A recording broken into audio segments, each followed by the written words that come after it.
Hello guys, तर तुमचं वॉशिफायमध्ये स्वागत आहे. तर आज आपण लेदरचे शूज जे आपण हे बार्किंग स्टन्स जे आहेत ते आपण क्लीन करणार आहे. तुम्हाला दिसू शकतो ऑलरेडी क्लीन केलेले आहेत. ह्याच्यामध्ये जे ब्लॅक आहे ते थोडंसं कसं क्लीन करतात एक्झॅक्ट जे ब्लॅक दिसतंय तर तुम्हाला ते क्लीन करून दाखवेल. ऑलरेडी बिफोरचा फोटो तुम्हाला दाखवेल मी. एक्झॅक्ट हे असतात, हा पेपर येतो एक, या पेपरने हे रफ करायचे असतात. तुम्ही बघू शकता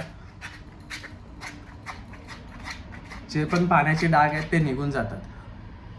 जसं की हे बघा इकडे हे ब्लॅक ब्लॅक झालेलं आहे, तर हे आपण नुसतं घासलं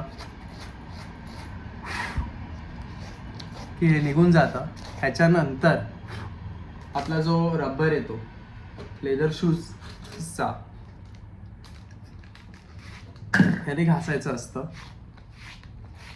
त्याने प्रॉपर एकदम प्रोसेस व्यवस्थित होतो. आणि फायनली जो आपला एक रबर येतो त्या रबरने क्लीन करायचा आहे.